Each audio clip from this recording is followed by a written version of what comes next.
Okay, let's dive into this. Welcome to today's explainer. Today, we're unpacking a truly awe-inspiring vision of our biological future, and it's coming straight from the mind of Dr. Derya Unutmaz. He's an immunologist with 35 years of experience, and he's outlining a massive, absolute paradigm shift. We're talking about uncovering a complete biological revolution, and the timeline? Well, it's much, much shorter than you probably think. So, we've got to start by defining what we actually mean by the bio-singularity. Simply put, this is the exact point where exponential advances in artificial superintelligence allow us to completely decode, simulate, and fundamentally re-engineer biological systems. I know, it sounds straight out of science fiction, right? But get this, Dr. Unutmaz actually predicted this 20 years ago, and people thought he was totally crazy. Today, though, because AI is advancing so aggressively, this biological takeover driven by superintelligence is rapidly approaching. And this brilliantly illustrates just how fast things are moving. Dr. Unutmaz has actually had to pull his timeline forward by about 5 years. By 2029, the expectation is that we hit artificial general intelligence, or AGI. And once we have that, it essentially unlocks biology. By 2035, we're treating most, if not all, diseases. By 2040, we aren't just treating illness anymore, we're actively reversing the aging process. And by 2050, we cross into the true biosingularity, the era of Human 2.0. Section 1, AI versus traditional science. Now, you might be wondering why our current scientific methods can't just hit that timeline. Well, there's a stark contrast between the sluggish, linear pace of legacy academia and the exponential, mind-boggling power of AI. The traditional PhD cycle, it involves doing an experiment, analyzing data for maybe 5 months, and writing a paper every 5 years just to apply for a grant. Dr. Unutmaz points out that his own lab took 6 months to analyze a complex set of multimodal data. But when he ran that exact same data through modern AI models, it literally took minutes. Minutes. And the AI actually produced better results. If we stick to the old linear model, we have zero chance of solving aging. Zero. In fact, Dr. Unutmaz is so adamant about this structural teardown that he argues half of all biology PhD programs should be cut immediately. Now, that's a shocking statement for sure, but it highlights a crucial flaw in our thinking. The human mind just cannot comprehend exponential increases. We're wired to think linearly. Even Dr. Unutmaz, a guy with thousands of citations and 35 years in immunology, openly admits the AI models are already smarter than he is. Science has to adapt to this incredible speed, and it has to shift to a model of AI apprenticeship and rapid iterative problem solving. Section 2, cracking the biological code.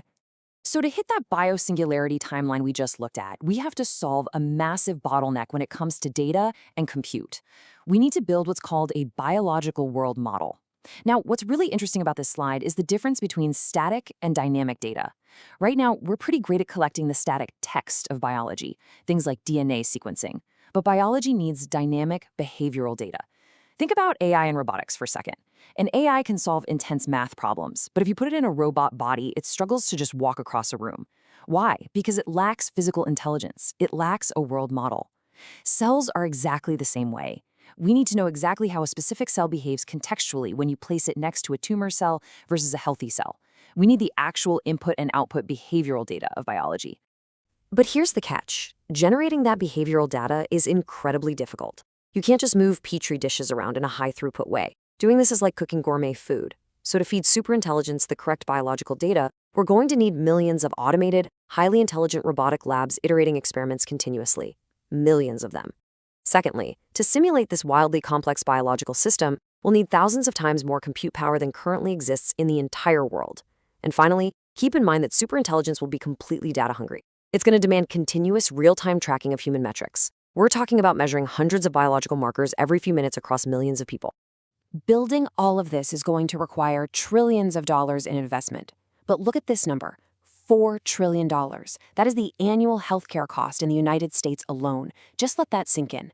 If we invest $1 trillion to generate this biological data and solve aging and disease before they even happen, we are saving $3 trillion a year. It practically pays off the national debt, right? We really need to stop framing this necessary AI investment as an expense. It's not. It is an inevitable solution with a virtually infinite return on investment. Section 3, reversing the aging process.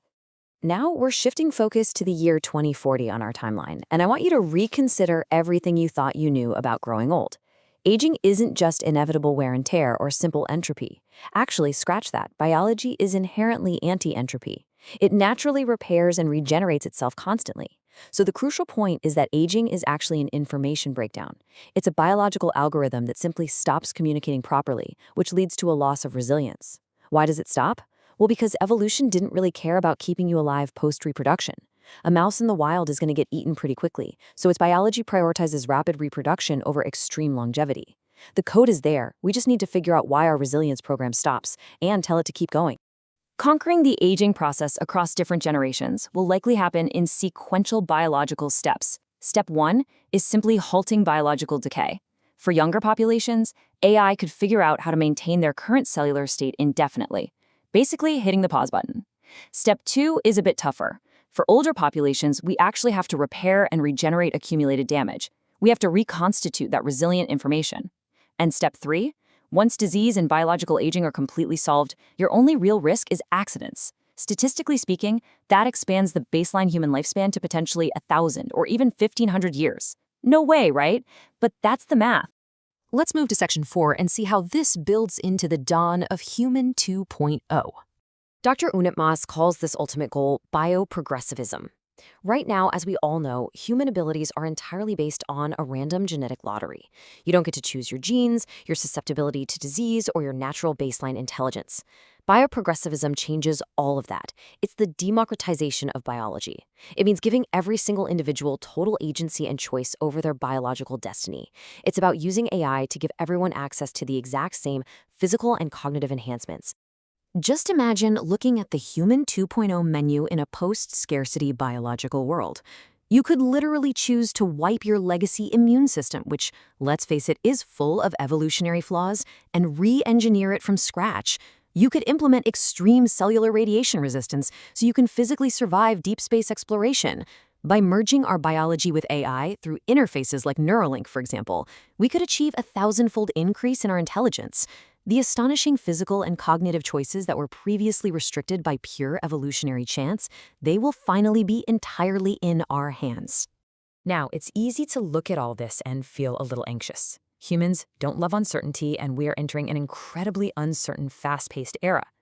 But we have to remember that for millions of years, human biology evolved in scarcity. We were just surviving. By eliminating biological scarcity, disease, and the struggle for evolutionary survival, we're finally freed up. We can focus purely on the things that give life true meaning. Deep human-to-human connection, love for our families, discovering our own chosen purposes, and, of course, exploring the stars. Superintelligence isn't here to replace our agency. It's here to absolutely unlock it. As we approach this bio-singularity, biology will shift from a game of chance to a game of choice. We are standing right at the threshold of the golden age of humanity, an era where the only limit is our own curiosity. So I'll leave you with this final provocative thought. In an age of total biological abundance, when the genetic lottery is a thing of the past, what will you choose to become?